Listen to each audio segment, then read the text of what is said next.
Hi everyone, this is Harish. இன்னைக்கு டே 2 of data அனாலிசிஸ்ல இருக்கும். டே 2ல நம்ம என்னென்ன பார்க்க போறோம்னா, இம்பார்ட்டன்ட் ஃபார்முலாஸ் எல்லாத்தையுமே நம்ம பார்க்க போறோம். எக்ஸல் ஷீட்ல ஒர்க் பண்ணி பார்க்க போறோம். அதுக்கப்புறம் பார்த்தீங்கன்னா ஷார்ட்டிங் அண்ட் ஃபில்டரிங்கும் பார்க்க போறோம். வாங்க ஃபார்முலாஸ்ல போகலாம். இப்போ நம்ம பார்க்க போற ஃபார்முலாஸ் பார்த்தீங்கன்னா சம் இஃப். நான் எல்லா ஃபார்முலாவும் 2 வகையா அப்ளை பண்ண முடியும். ஒன்று ட்ராக் பண்ணி அப்ளை பண்ண முடியும், இன்னொன்று மேனுவலாக காலம்ஸை கொடுத்தும் அப்ளை பண்ண முடியும். இது ரெண்டுத்தையுமே நான் சம் வச்சு சொல்லி கொடுத்துட்றேன். அடுத்தடுத்த ஃபார்முலாவில் ரெண்டுமே அப்ளை பண்ணி காட்ட மாட்டேன். ஏதாச்சும் ஒரு மெத்தட் நான் அப்ளை பண்ணி காட்டுறேன். நீங்கள் இப்போ 2 மெத்தட்லையும் அப்ளை பண்ணிக்கலான்ற உங்களுக்கு எது கம்ஃபர்டபுளாக இருக்கோ அந்த மெத்தட் நீங்கள் யூஸ் பண்ணிக்கோ. இப்போ நான் ஃபர்ஸ்ட் பார்க்க போகிறது சம்மோட சின்டெக்ஸ் பார்த்துடலாம்.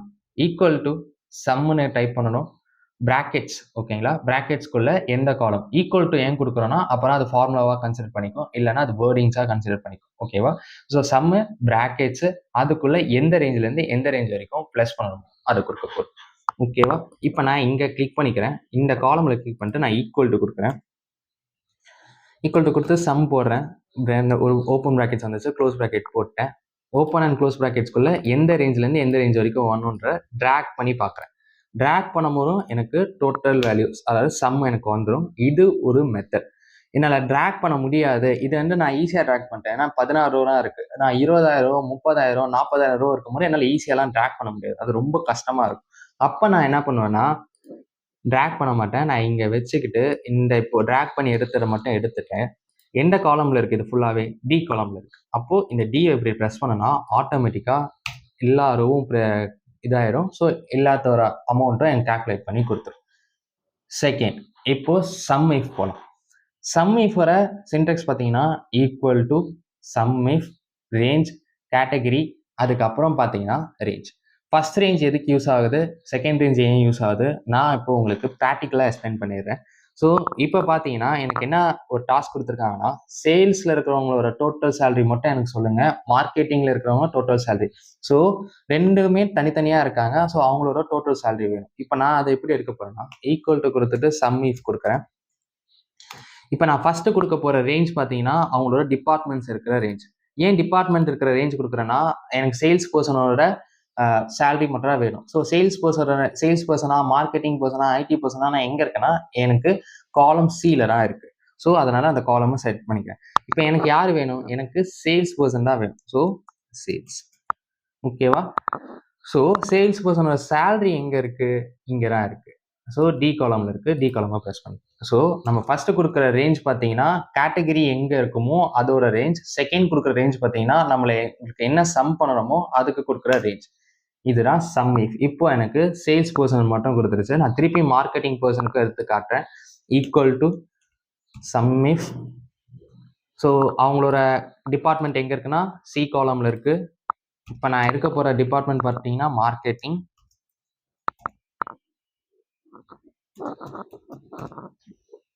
ஸோ அவங்களோட சேலரி ரேஞ்ச் எங்கே இருக்குன்னா டி காலமில் இருக்குது. ஸோ இதை க்ளோஸ் பண்ணுறேன். ஸோ இப்படியும் பண்ண முடியும். ஸோ ஒரு சம் இஃப் பார்த்துட்டோம். இப்போ அடுத்தது பார்த்தீங்கன்னா ஆவரேஜ் பார்க்கலாம். ஸோ ஆவரேஜ்னா என்ன, எல்லாத்தையுமே ப்ளஸ் பண்ணிவிட்டு அதை டிவைடட் பை எத்தனை கவுண்ட் இருக்காங்களோ அது போட்டாங்கன்னா அதான் ஆவரேஜ் சொல்கிறாங்க. ஸோ ஆவரேஜோட சின்டெக்ஸ் பார்த்தீங்கன்னா equal to average range.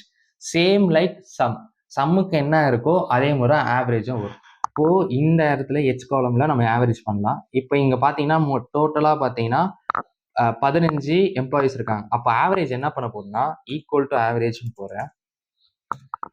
So average என்ன பண்ண போகுதுன்னா இதை ஃபுல்லாக ட்ராக் பண்ணி எடுத்துடுறேன். ட்ராக் பண்ணி எடுத்துட்டு கொடுக்குறேன்.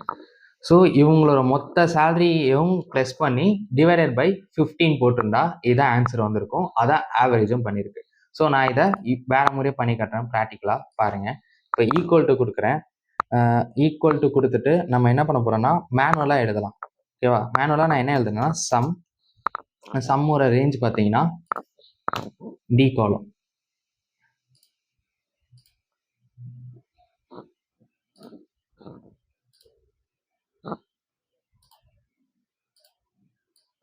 டி காலம்.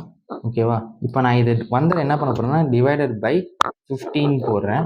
ஓகேவா, அதுவும் இதுவும் சேமாக இருந்திருக்கும் பார்த்தீங்களா. ஸோ நான் இப்போ சம்மையும் டிவைடை வச்சு பண்ணதுதான் ஆவரேஜ்ன்ற ஒரு ஃபார்முலா ஒர்க் ஆகும்.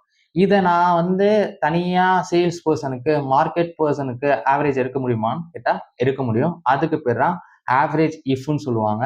ஆவரேஜுக்கு இஃபோட சின்டாக்ஸும் பார்த்தீங்கன்னா ரேஞ்ச், கேட்டகரி, திருப்பி ஒரு range. So same like some if.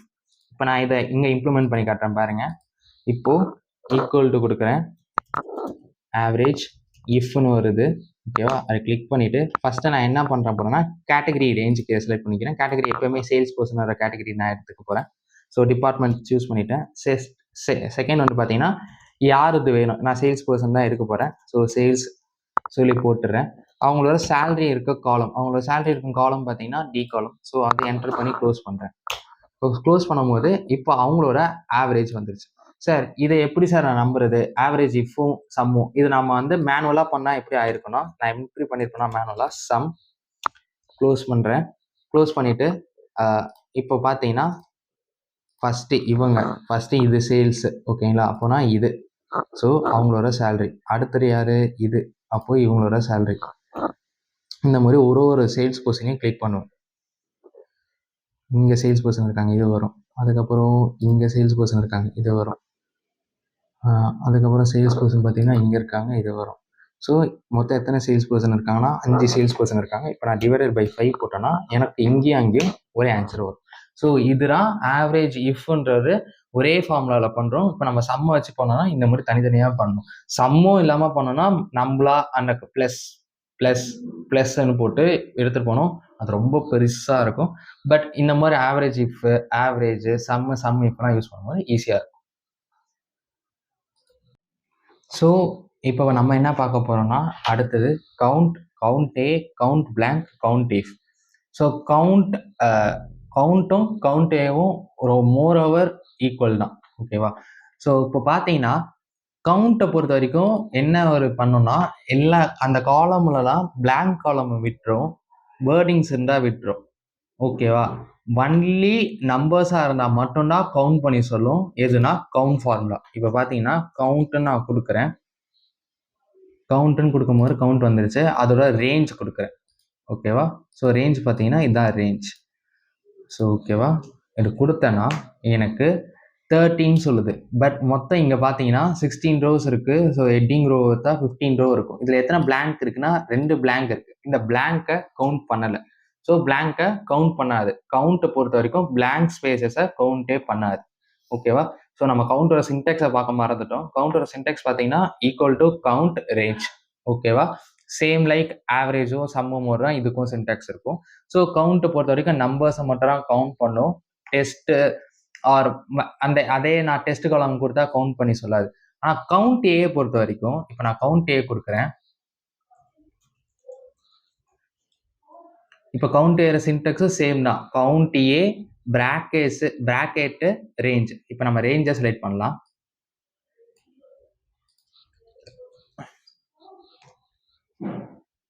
So இங்கேயே 2 இது எம்டியாக இருக்குது, அதை கவுண்ட் பண்ணி சொல்லியிருக்கு.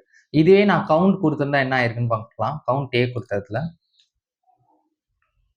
நான் கவுண்ட் ஏன்னு கொடுத்தேன்னா கவுண்ட்டுன்னு கொடுக்கும் போது 0ன்னு வருது. அதே நான் கவுண்ட் ஏன்னு கொடுக்கும் போது எத்தனை இருக்குன்னு கவுண்ட் பண்ணி சொல்லுது.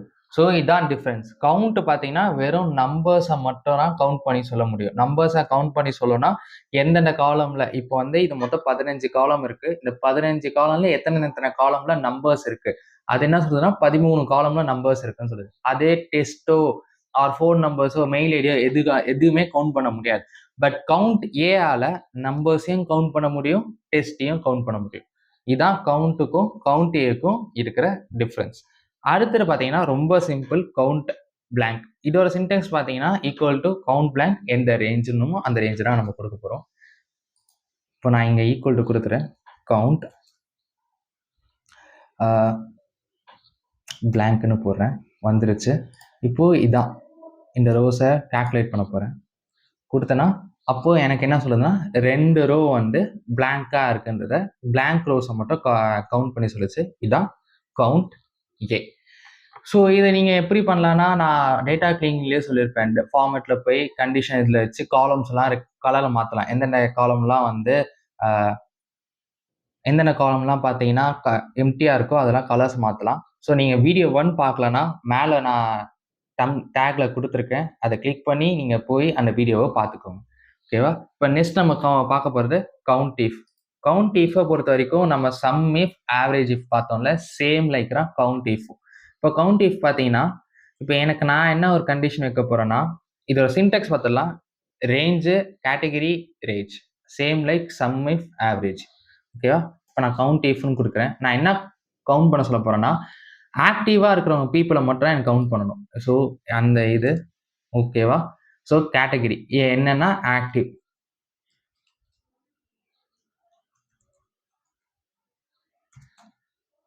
ஸோ இதான் சின்டாக்ஸ். பார்த்தீங்கன்னா ரேஞ்சு, கேட்டகரி கொடுத்தாச்சு, அதை கவுண்ட் பண்ணி சொல்லிடும். ஓகேவா? ஆனால் சம் இஃப்லையும் ஆவரேஜ் இஃப்லையும் எதை ஆவரேஜ் பண்ணணும், எதை சம் பண்ணணும் சொல்லி லாஸ்ட்டாக ஒரு ரேஞ்ச் கொடுப்போம். இங்கே கவுண்ட் இஃபை பொறுத்தவரை கவுண்டராக பண்ண போகிறதுனால அதை நான் கொடுக்க தேவையில்லை. ஓகேவா? இது இன்ஆக்டிவ்க்கும் செக் பண்ணி பார்ப்போமா? இப்போ கவுண்ட் இஃப் வந்து இன்ஆக்டிவ் போட்டுடலாம்.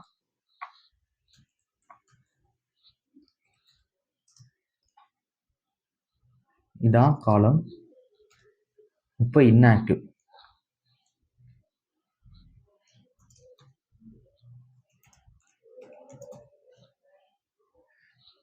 இப்போ இன்ஆக்டிவ் எத்தனை இருக்குன்னு கவுண்ட் பண்ணி சொல்லும். இதான் count A, count blank, count if. இது இன்டர்வியூல கேட்பாங்க. கவுண்ட் ஏ என்ன பண்ணோம், கவுண்ட் என்ன பண்ணோம், கவுண்ட் பிளாங்க் என்ன பண்ணோம், கவுண்ட் இஃப் என்ன பண்ணணும். ஸோ நீங்கள் தெளிவாக எக்ஸ்பிளைன் பண்ணணும். கவுண்ட் வந்து பார்த்தீங்கன்னா வெறும் நம்பர்ஸை மட்டும் தான் கவுண்ட் பண்ண முடியும். கவுண்ட் ஏல மட்டும்தான் நம்மளால டெஸ்டையும் கவுண்ட் பண்ண முடியும், நம்பர்ஸையும் கவுண்ட் பண்ண முடியும். கவுண்ட் பிளாங்க்கு பார்த்தீங்கன்னா எந்தெந்த காலம்லாம் பிளாங்காக இருக்கா அதை மட்டும் தான் கவுண்ட் பண்ணும். கவுண்ட் இஃப் பார்த்தீங்கன்னா நம்ம கொடுக்குற கண்டிஷன்ஸ் கேட்டகரிக்கு ஏற்ற மாதிரி கவுண்ட் பண்ணி சொல்லும். இதுதான் இது நாலுத்துக்குமே இருக்கிற டிஃபரன்ஸ்.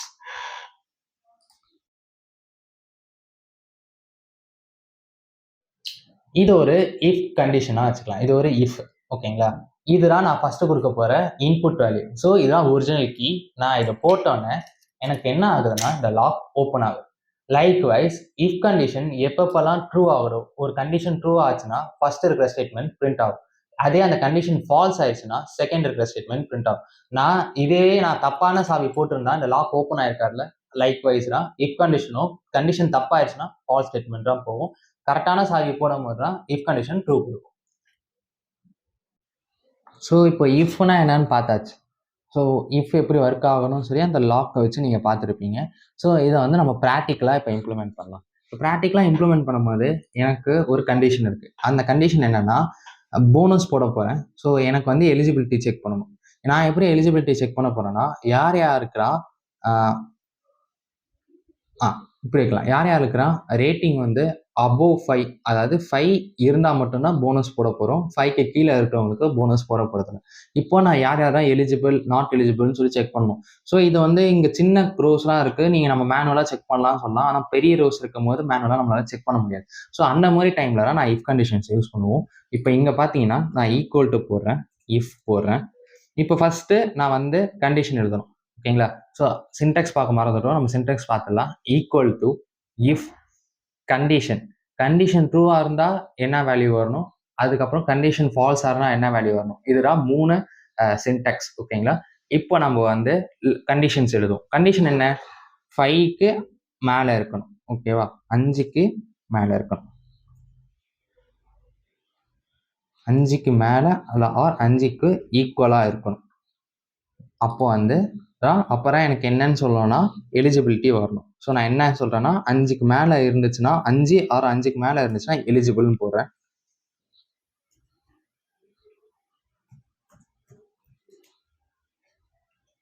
அதே 5க்கு கீழே இருந்துச்சுன்னா நான் என்ன போடுறேன்னா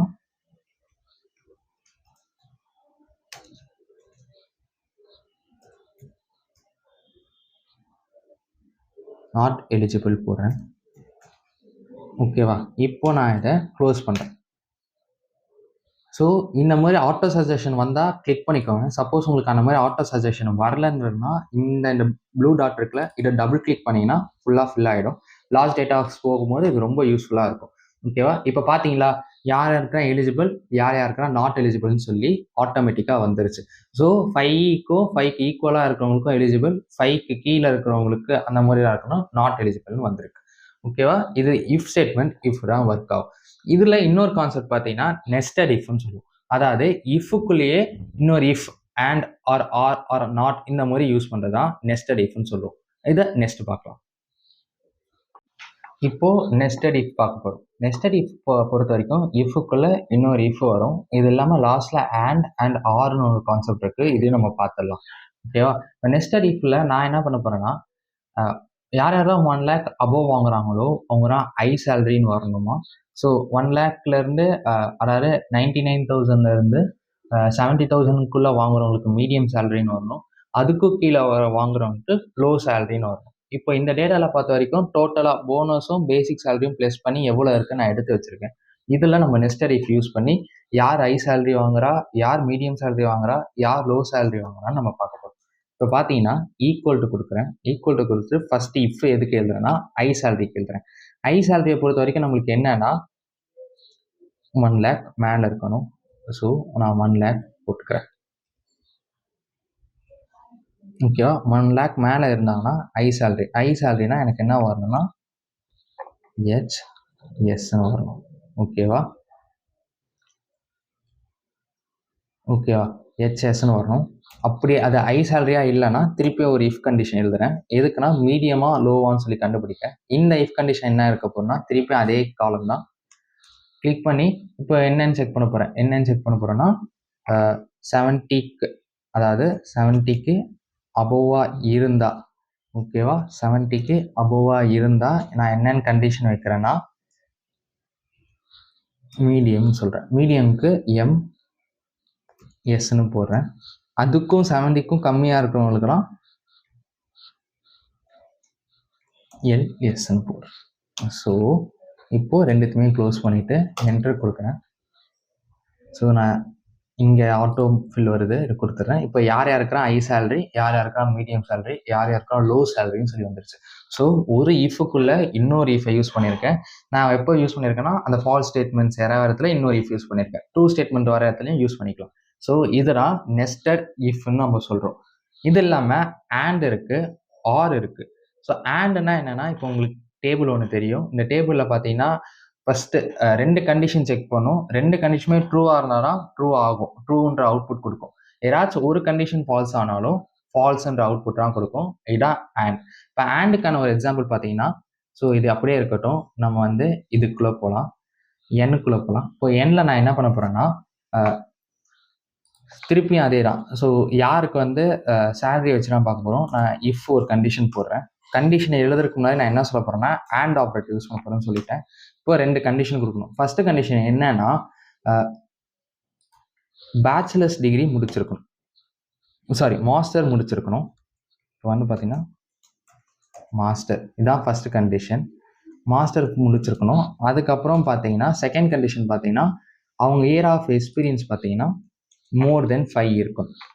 ஓகேவா? அப்படி இருந்தாங்கன்னா இது மாஸ்டர்ஸ் டிகிரியும் முடிச்சுட்டு எக்ஸ்பீரியன்ஸாக ஐயா இருந்தாங்கன்னா அப்போ எனக்கு என்ன வரணும்னா நீட் டு இன்க்ரீஸ் சேலரி. அப்படி இல்லை மாஸ்டர்ஸ் டிகிரியும் இல்லை 5 years மேலே எக்ஸ்பீரியன்ஸ் இல்லைன்னா நோ சேலரி இன்க்ரிமெண்ட்னு சொல்லி கொடுக்குறேன். இப்போது நான் இதை க்ளோஸ் பண்ணுறேன். இப்போது நம்ம இங்கே செக் பண்ணோம்னா யார் யாருக்குறான் சேலரி இன்க்ரிமெண்ட் கொடுக்கணும், இன்னும் யார் யாருக்குறான் கொடுக்க வேணாம்னு சொல்லி கூட இருக்கும். இப்போ நம்ம கிராஸ் செக் பண்ணலாம். இவங்க என்ன சேலரி வாங்குறாங்க, ஹை சேலரி தான் வாங்கிட்டு இருக்காங்க. ஸோ இவங்க பார்த்தீங்கன்னா இவங்களும் ஹை சேலரி தான் வாங்கிட்டு இருக்காங்க. ஸோ இப்போ என்ன கண்டிஷன் செக் பண்ணியிருக்கு, இப்போ ஹை சேலரி வாங்குறவங்க எல்லாருமே பார்த்தீங்கன்னா என்ன பண்ணியிருப்பாங்கன்னா மாஸ்டர்ஸ் டிகிரியும் முடிச்சிருப்பாங்க, எக்ஸ்பீரியன்ஸும் 7 years மேலே இருக்கும், 5 years மேலே இருக்கும். ஓகேவா? ஸோ இந்த மாதிரி யூஸ் பண்ணலாம். அதாவது இங்கே என்ன ஆயிருக்குன்னா 2 கண்டிஷனை செக் பண்ணியிருக்கு. மாஸ்டர் டிகிரி முடிச்சிருக்காங்களாம் செக் பண்ணியிருக்கு, அதுவே வந்து 5 years எக்ஸ்பீரியன்ஸ் இருக்கான்னு செக் பண்ணியிருக்கு. ஓகேவா? இதுவே ஆர் ஆப்ரேட்டர் போகலாம். ஸோ ஆர் ஆப்ரேட்டர் டேபிள் பார்க்கலாம். ஆர் ஆப்ரேட்டரை பொறுத்த வரைக்கும் ஏதாச்சும் ஒரு கண்டிஷன் ட்ரூவாக இருந்தாலே போதும். ஃபர்ஸ்ட் வர கண்டிஷன் ட்ரூவாக இருந்தால் போதும், இல்லைனா செகண்ட் கண்டிஷன் ட்ரூவாக இருந்தாலே போதும். ஏதாச்சும் ஒரு கண்டிஷன் ட்ரூவாக இருந்தாலே அவுட்புட் வந்து ட்ரூன்னு தான் கொடுக்கும். இப்போ நான் இங்கே அண்ட் இருக்கிற இடத்துல ஆர் கொடுக்குறேன். ஆர் கொடுத்துட்டு சேம் தான். இப்போ சேம் கொடுத்துட்டு நான் என்ன பண்ணுறேன்னா இங்கே டபுள் கிளிக் பண்ணேன்னா எல்லா இடத்துலையும் ஃபார்முலா மாறிடும். ஓகேவா? மாறிடுச்சா? இல்லை. இங்கே ஆர் ஆப்ரேட்டராக இருக்குது. நான் என்ன பண்ணுறேன், இதை காப்பி பண்ணிவிட்டு பக்கத்து காலம் யூஸ் பண்ணிக்கிறேன். பக்கத்து காலம் யூஸ் பண்ணிவிட்டு பேஸ்ட் பண்ணிவிட்டு என்டர் கொடுத்துட்டு இப்போ பார்த்தீங்கன்னா யார் யாருக்குலாம் இன்க்ரீஸ் பண்ணோம். இங்கே வந்து ஆண்ட் ஆப்ரேட்டர் யூஸ் பண்ணும்போது நம்மளுக்கு என்ன வந்திருக்குன்னா நோ சேலரி இன்க்ரிமெண்ட் வந்திருக்கு. ஆனால் ஆர் ஆப்ரேட்டர் யூஸ் பண்ணும்போது நீட் டு இன்க்ரீஸ் த சேலரின்னு வந்திருக்கு. ஏன் தெரியுமா? அப்போது அவர் பார்த்தீங்கன்னா ஆண்ட் ஆப்ரேட்டர் யூஸ் பண்ணும்போது ஏன் நம்மளுக்கு இப்படி வந்துச்சுன்னா, அவர் வந்து எக்ஸ்பீரியன்ஸ் பார்த்தீங்கன்னா 5 இயர்ஸ் மேலே இருக்கு. ஆனால் 5 இயர்ஸ் தான் இருக்கு, ஓகேவா? ஆனால் மாஸ்டர் டிகிரி முடிச்சிருக்காரு. நம்ம என்ன சொன்னோம், 5 வருஷம் மேலே இருக்கணும் தான் ஆண்ட் ஆப்ரேட்டர் கொடுத்துருப்போம். பட் ஆர் ஆப்ரேட்டரை பொறுத்த வரைக்கும் ஏதாச்சும் ஒரு கண்டிஷன் ட்ரூ இருந்தாலே போதும். மாஸ்டர்ஸ் டிகிரி ட்ரூ ஆகணும்னு இந்த ஃபர்ஸ்ட் ஸ்டேட்மெண்ட் பிரிண்டர். இதான் ஆண்ட் ஆர் நெஸ்டட் இஃப். இப்போ நம்ம பார்க்க போகிறது HLOOKUP. HLOOKUP வர சின்டெக்ஸ் பார்த்தீங்கன்னா ஃபர்ஸ்ட் லுக்அப் வேல்யூன்னு சொல்லுவோம். செகண்ட் பார்த்தீங்கன்னா எந்த ரேஞ்சில் நம்ம ஃபைண்ட் பண்ண போகிறோமோ அந்த ரேஞ்ச். தேர்ட் பார்த்தீங்கன்னா ரோ இண்டெக்ஸ். ஃபோர்த்து பார்த்தீங்கன்னா ட்ரூ ஆர் ஃபால்ஸ். ஸோ நம்மளுக்கு வந்து கரெக்டாக மேட்ச் ஆகிற வேல்யூஸ் வேணும்னா ஃபால்ஸ்னு கொடுக்கணும். அப்ராக்சிமேட்டாக மேட்ச் ஆனால் போடுனா நம்ம ட்ரூ கொடுக்கணும். ஓகேங்களா? இப்போது HLOOKUPனா ஸோ ஹரிசாண்டல் லுக்அப் தான் HLOOKUPனு சொல்கிறோம். இப்போ HLOOKUP ஃபார்முலா எழுதலாம். ஃபர்ஸ்ட் நான் என்ன பண்ண போறேன்னா ஈக்குவல் டு கொடுக்குறேன் HLOOKUP. ஸோ இப்போ நான் எனக்கு பாபோட மார்ச் அட்டண்டன்ஸ் வேணும். ஸோ பாப் தான் எனக்கு லுக்அப் வேல்யூ. ஸோ அதுக்கப்புறம் இப்போ ரேஞ்ச், எந்த ரேஞ்சுக்குள்ளே செக் பண்ண போகிறோம், இதான் ரேஞ்ச். அதுக்கப்புறமா பார்த்தீங்கன்னா ரேஞ்ச் செலக்ட் பண்ணியாச்சு, லுக்அப் வேல்யூ. இப்போது எந்த மந்தோட அட்டண்டன்ஸ் வேணும்னா எனக்கு ஏப்ரல் மந்தோட அட்டண்டன்ஸ் வேணும். ஸோ ஏப்ரல் மந்த் பார்த்தீங்கன்னா ரோ இண்டெக்ஸ் பார்த்தீங்கன்னா 5. ஸோ நான் 5ன்னு கொடுக்குறேன். ஸோ இப்போ வந்து எனக்கு எக்ஸாக்ட் மேட்ச் ஆகணும், அதனால ஃபால்ஸ்னு கொடுக்குறேன். ஸோ அதோட வேல்யூ வந்துருச்சு. ஸோ ஏப்ரலில் அட்டண்டன்ஸ் வந்து 20. ஸோ இந்த மாதிரி எடுத்துகிட்டு வரது தான் HLOOKUP சொல்கிறோம். ஓகேவா? இதை அப்படியே மாற்றி போட்டால் horizontal lookup. So vertical lookup. Vertical லுக்அப்னா இப்படி பார்க்கறதா வெர்டிக்கல் லுக்அப் நம்ம சொல்கிறோம். ஸோ வெர்டிக்கல் லுக்அப் இண்டெக்ஸ் பார்த்தீங்கன்னா சேம் தான், லுக்அப் வேல்யூ, அதுக்கப்புறம் ரேஞ்ச், எந்த ரேஞ்சுக்குள்ளே ஃபைண்ட் பண்ண போகிறோம். தேர்டு வந்து HLOOKUPல பார்த்தீங்கன்னா ரோ இண்டெக்ஸ் இருக்கும், வெர்டிக்கல் லுக்அப்ல காலம் இண்டெக்ஸ் இருக்கும். அதுக்கப்புறம் பார்த்தீங்கன்னா true or false, exact matching வேணும்னா ட்ரூ, இல்லை எக்ஸாக்ட் மேட்சிங் வேணும்னா ஃபால்ஸ், எக்ஸாக்ட் மேட்சிங் இல்லை ஓரளவுக்கு மேட்ச் ஆனால் போகிறோம்னா ட்ரூ கொடுக்கும். இப்போது வெர்டிக்கல் லுக்அப்பில் ஈக்குவல் டு கொடுக்குறோம், ஈக்குவல் டு வி லுக்அப்னு சொல்கிறேன். இப்போ நான் என்ன பண்ண போகிறேன்னா லுக்அப் வேல்யூ, இப்போ இதில் என்ன சொல்ல போகிறேன்னா ஏப்ரல் தான் லுக்அப் வேல்யூ. ஸோ அதுக்கப்புறம் வந்து பார்த்தீங்கன்னா ரேஞ்ச் கொடுக்கணும், ரேஞ்சு கொடுத்துட்டேன். அடுத்துக்கப்புறம் என்ன கொடுக்கணும்னா காலம். இப்போ 1 எனக்கு வந்து பாபோரா வேணும், திருப்பியும் 1 2 3 தேர்ட் காலம். ஓகேவா? அதுக்கப்புறம் ட்ரூ ஆர் ஃபால்ஸாக கொடுக்கணும், ஃபால்ஸ். ஸோ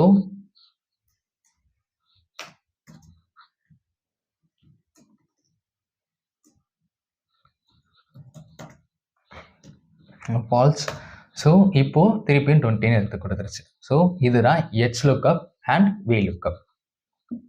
இப்போ நம்ம பார்க்க போகிறது கன்காடினேட். கன்காடினேட்னா இப்போது 2 வேர்டு இருக்குன்னா அதை ஜாயின் பண்ணுறதுக்காக யூஸ் பண்ணுறது தான் கன்காடினேட் சொல்லுவோம். ஓகேவா? இப்போ இந்த கன்காடினேட்டில் நான் ஃபஸ்ட்டு என்ன பண்ணுறேன்னா ஃபர்ஸ்ட் நேம் இருக்குது, லாஸ்ட் நேம் இருக்குது, இது ரெண்டுத்தையும் நம்ம ஜாயின் பண்ண வைக்கலாம். இப்போ என்ன பண்ண போகிறோன்னா இங்கே போய் ஈக்குவல் டு கொடுத்துட்டு ஆஸ் யூஷுவல் எப்பயும் போல் கன்காடினேட்னு கொடுத்துட்டு ஃபஸ்ட்டு என்ன ஜாயின் பண்ணணும், இதெல்லாம் ஜாயின் பண்ணணும். ஓகேவா? இது கொடுத்துட்டு கமா கொடுத்துட்டு ஸ்பேஸ் விடணும். ஸோ அதனால் அந்த ஸ்பேஸையும் கொடுத்துட்றேன். அதுக்கப்புறம் என்ன பண்ணோன்னா செகண்ட் என்ன ஜாயின் பண்ணணும், இந்த வேர்ட் ஜாயின் பண்ணணும், ஸ்மித். அதை கொடுத்தேன்னா இந்த மாதிரி க்ரியேட் ஆகிடும். ஸோ எல்லாத்துக்குமே க்ரியேட் ஆகிடும். இதோட சின்டெக்ஸ் பார்த்தீங்கன்னா ஃபஸ்ட்டு ஜாயின் பண்ண வேண்டிய லெட்டர், அதுக்கப்புறம் என்னென்னலாம் லெட்டர் ஜாயின் பண்ணணுமோ அதெல்லாமே கொடுத்தா இந்த மாதிரி ஜாயின் பண்ணி கொடுக்குறேன் கன்காடினேட். இப்போ நம்ம இதை வச்சு என்ன பண்ண போகிறோம்னா ஒரு மெயில் ஐடி கிரியேட் பண்ணலாம். ஸோ மெயில் ஐடி கிரியேட் பண்ணோன்னா இப்போ கம்பெனிஸாக இந்த மாதிரி தான் கன்காடினேட் தான் யூஸ் பண்ணுவோம். இப்போ இங்கே பார்த்தீங்கன்னா கன்காடினேட். ஓகேவா? எனக்கு அவங்களோட ஃபர்ஸ்ட் நேம் இருக்கணும், பட் எல்லாமே லோவர் கேஸில் இருக்கணும். அதனால் நான் என்ன பண்ணிக்கிறேன்னா லோயர் கொடுக்குறேன். லோயர் கொடுத்துட்டு அவங்களோட ஃபர்ஸ்ட் நேம் இருக்கணும். ஓகேவா? அதுக்கப்புறம் என்ன இருக்கணும்னா ஒரு டாட் இருக்கணும். ஸோ இங்கே என்ன பண்ணேன்னா ஒரு டாட் கொடுக்குறேன். ஸோ அதுக்கப்புறம் என்ன இருக்கணும்னா அவங்களோட செகண்ட் நேம் இருக்கணும். ஸோ அதுவும் லோயர் கேஸில் இருக்கணும்னா நான் லோயர் கொடுக்குறேன். ஓகே, அதுக்கப்புறம் என்ன இருக்கணும்னா அட் சிம்பிள் இருக்கணும். ஸோ கமா போட்டு அட் சிம்பிள் இருக்கணும். அதனால் அட் சிம்பிள் எடுத்துகிட்டு வரேன். ஓகேவா, இதுக்கப்புறம் என்ன இருக்கணும்னா கம்பெனி பேர் இருக்கணும். ஸோ கம்பெனி பேர் நான் கொடுக்குறேன்.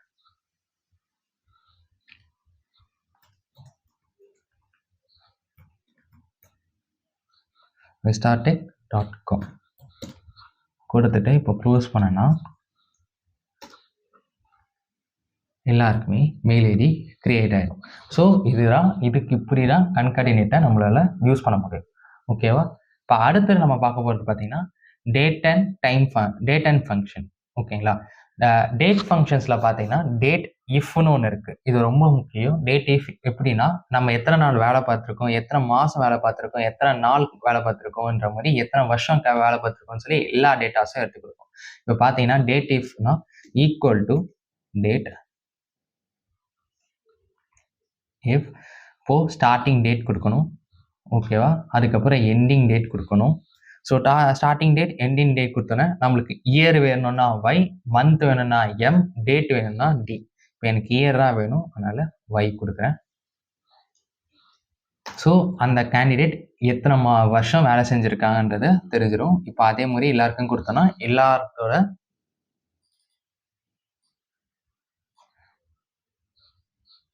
எல்லாத்தவிர எத்தனை நாள் வேலை செஞ்சுருக்காங்க, எத்தனை வருஷம் வேலை செஞ்சுருக்காங்கன்னு தெரிஞ்சிடும்.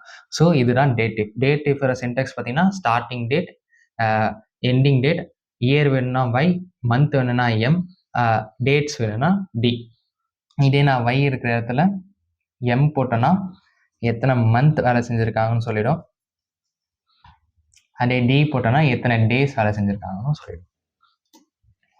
இதுதான் டேட் ஃபங்க்ஷனில் முக்கியமான ஃபங்க்ஷன் என்ன, டேட் இஃப் ஃபங்க்ஷன். ஓகேவா, ஸோ இதோட ஃபார்முலாஸ் முடியுது. நான் சொன்ன ஃபார்முலாஸ் மட்டும் கரெக்டாக பார்த்தாலே போகிறோம். மேக்ஸிமம் ஆஃப் இன்டர்வியூஸ் கிளியர் பண்ணிடலாம். நான் ஏன்னா எல்லாமே கவர் பண்ணிட்டேன்.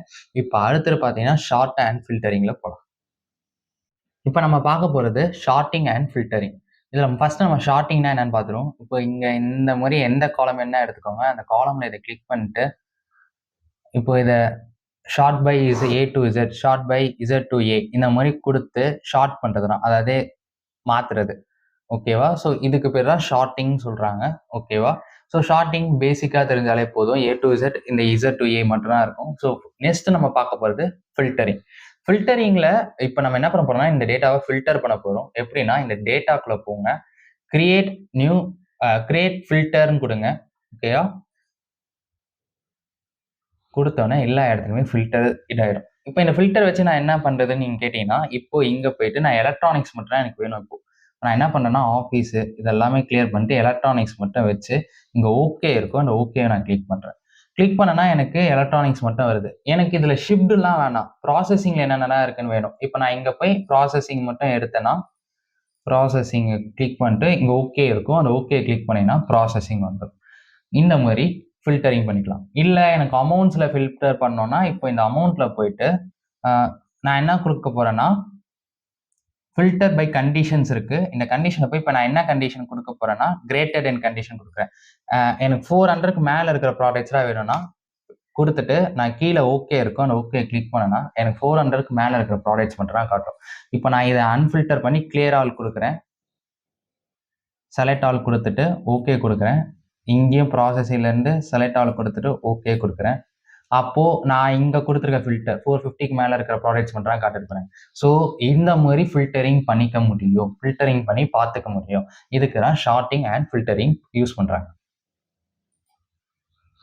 டே 2ல பொறுத்த வரைக்கும் formulas and sorting and filtering இது எல்லாமே பார்த்து முடிச்சாச்சு. டே 3ல பயாட் டேபிள் பார்க்க போகிறோம். அது மட்டும் இல்லாமல் கூகுள் ஷீட்ஸ்லேருந்து நம்ம டேட்டா கிளீனிங் பண்ண டேட்டா அண்ட் ஃபார்முலாஸ் யூஸ் பண்ண ஷீட்ஸ் எல்லாத்தையுமே டவுன்லோட் பண்ணி மைக்ரோசாஃப்ட் எக்ஸல்லையும் யூஸ் பண்ண போகிறோம். ஸோ டே 3 வீடியோ உங்களுக்கு வேணும்னா மறக்காம விஸ்டாடெக்கை சப்ஸ்கிரைப் பண்ணிக்கோங்க. உங்களுக்கு ஏதாச்சும் குவரி இருந்துச்சுன்னா கமெண்ட் செக்ஷனில் லீவும் பண்ணுங்க.